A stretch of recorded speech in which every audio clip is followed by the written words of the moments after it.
Good morning students. काल आपण पाहत होतो लेसन नंबर 1. लेसन नंबर 1मध्ये काल पाहिलं आपण what are the 5 layers of the atmosphere. वातावरणामध्ये आपण पाहिले की आपण 5 थर असतात. मग त्यामध्ये आपण पाहिलं होतं की nitrogen, oxygen, carbon dioxide, 6 इनेट gases, nitrogen dioxide, sulphur dioxide, water vapour and dust particles, या सर्वांचे मिळून वातावरणात काय बनवलेला असतो, थर बनवलेला असतो.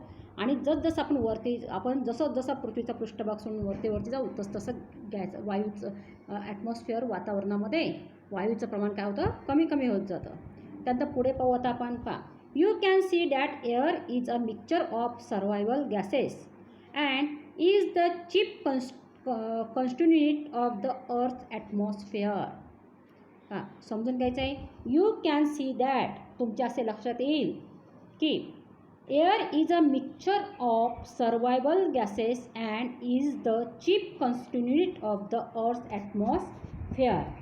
की पृथ्वी सभोवताली अर्थ ॲटमॉस्फिअर म्हणजे पृथ्वीच्या वातावरणात, पृथ्वीच्या सभोवताली अनेक वायूंचं मिश्रण, काय मिक्सचर ऑफ सर्वायवल गॅसेस, अनेक प्रकारचे काय वायूंचं मिश्रण आणि वातावरणाचा एक प्रमुख घटक काय झालेले आहेत, पृथ्वीच्या सभोवताली असलेल्या अनेक वायूंचे मिश्रण आणि वातावरणाचा एक प्रमुख घटक काय पाहू आपण.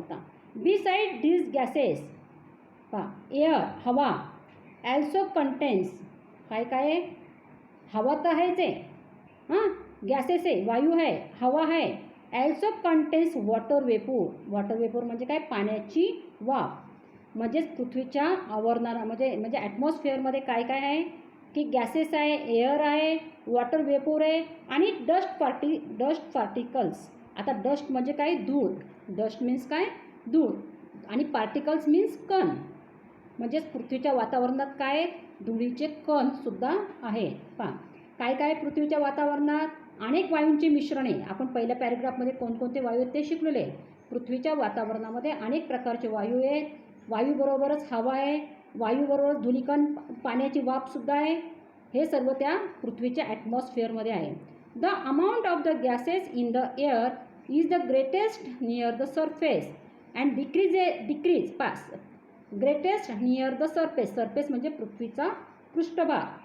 आपण जसं पृथ्वीच्या पृष्ठभागाजवळ आपण येतो तसं आपल्याला हवेतील वायूचे प्रमाण हे जास्त असते. पृथ्वीच्या the greatest near the surface म्हणजे पृथ्वीच्या पृष्ठभागावर आपण ज्यावेळेस येईल त्यावेळेस आपल्याला हवेतील वायूचे प्रमाण जास्त असते.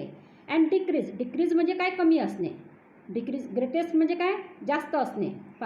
ग्रेटेस्टचा अर्थ काय, जास्त असणे, आणि डिक्रीजचा अर्थ काय, कमी असणे. म्हणजेच आपण ज्यावेळेस पृथ्वीच्या पृष्ठभागावर असतो त्यावेळेस हवेतील वायूचे प्रमाण हे पृथ्वीच्या पृष्ठभागाजवळ जास्त असते. आणि जसजसे आपण पृथ्वीच्या पृष्ठभागापासून वर जाऊ तसं as we go higher and higher म्हणजे काय, वर. हायर अँड हायर म्हणजे काय, जसं आपण पृथ्वीच्या पृष्ठभागापासून वर जाऊ. फ्रॉम द सरफेस म्हणजे काय, पृथ्वीच्या पृष्ठभागापासून आपण जसं वर जावं तसं हवेतील वायूचे प्रमाण हे डिक्रीज म्हणजे काय, कमी होत जाते. That is air becomes rarer at higher altitudes, है ना.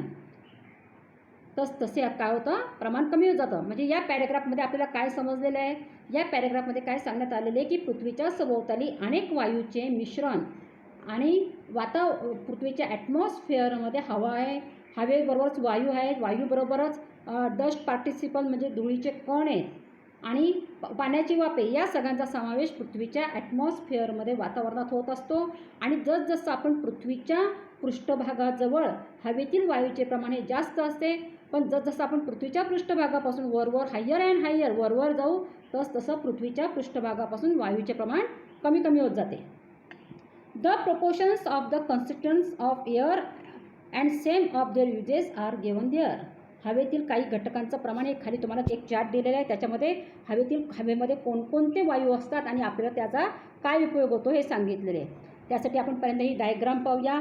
1.3 काय सांगितलेलं आहे, proportions of the various gases in the air. हवेमध्ये जे काय वायू असतात त्या वायूंचं किती प्रमाण आहे.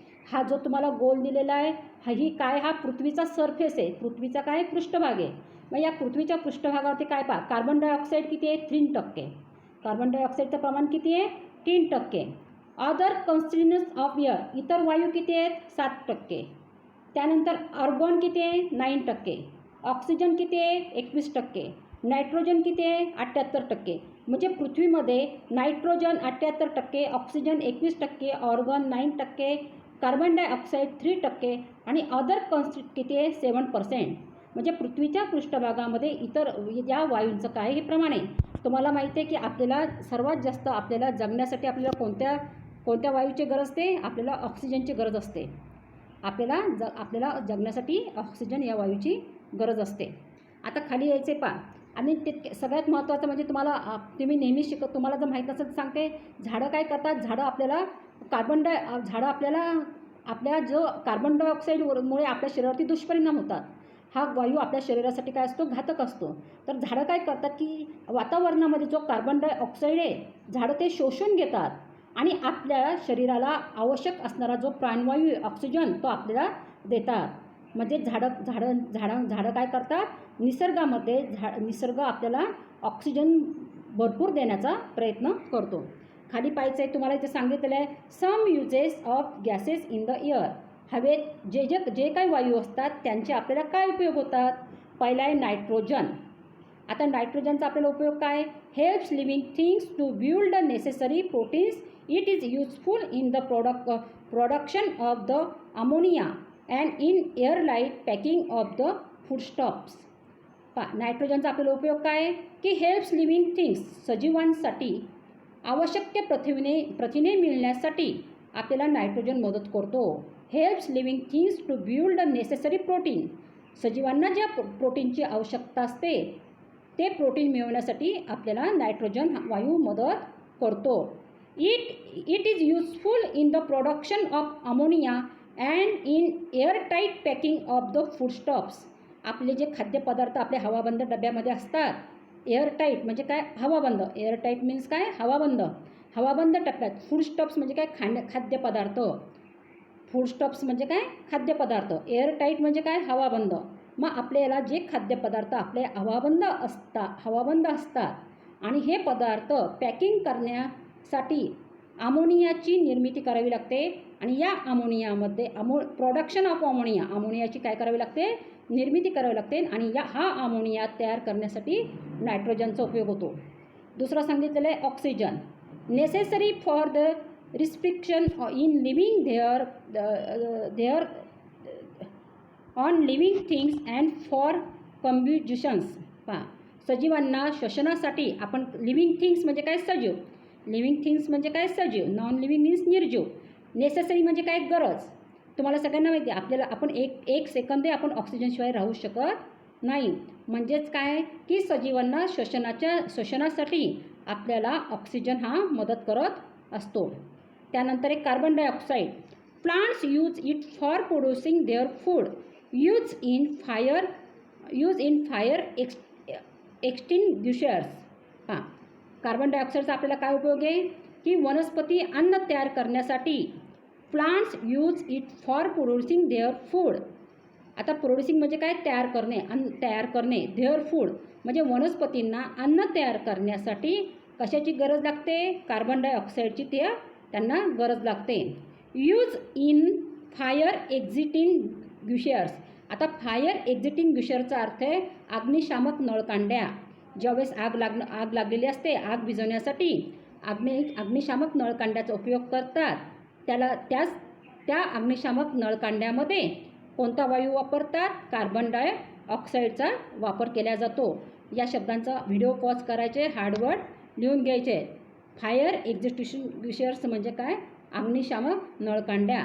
म्हणजे आपण काय पाहिलेले की नायट्रोजन, ऑक्सिजन, कार्बन डायऑक्साईड हे पृथ्वीच्या ॲटमॉस्फिअरमधले घटक आहेत.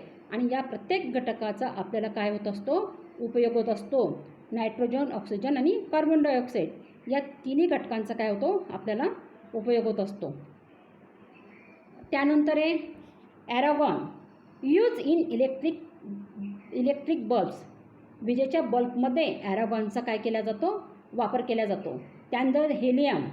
Use for obtaining from temperature and also for gathering lift of airships. विनापंख्याच्या विनापंख्यांच्या इंजिनावर जे विमानं चालतात त्या विमानं चालवण्यासाठी हेलियमचा वापर केला जातो. त्यानंतर आहे neon, use in decorative lights and for street lighting. निऑनचा वापर काय करतात, रस्त्यावरील जे दिवे असतात, स्ट्रीट लाईट असते, स्ट्रीट लाईट म्हणजे काय, रस्त्यावरचे लाईट असतात, त्या लाईटच्या डेकोरेटसाठी किंवा जाहिरातीवरती रस्त्यावरच्या दिव्यामध्ये निऑनचा वापर केला जातो. त्यानंतर एक krypton, use in fluorescent tubes. Fluorescent पाईपमध्ये या क्रिप्टॉनचा उपयोग केला जातो. त्यानंतर आहे xenon, use in flash photography. ज्यावेळेस आपण माहिती आहे आपण स्टुडिओमध्ये फोटो काढायला जातो, त्या फोटोग्राफीमध्ये झेनॉन या वायूचा उपयोग केला जातो. म्हणजेच पृथ्वीच्या ॲटमॉस्फिअरमध्ये nitrogen, oxygen, carbon dioxide, argon, helium, neon, krypton, xenon हे जे काही घटक आहे हवेमध्ये, या सर्वांचा आपल्याला उपयोग होत असतो. सर्वांनी व्हिडिओ पॉज करून हार्डवर्ड लिहून काढा. बाकीचा लेसन उद्या.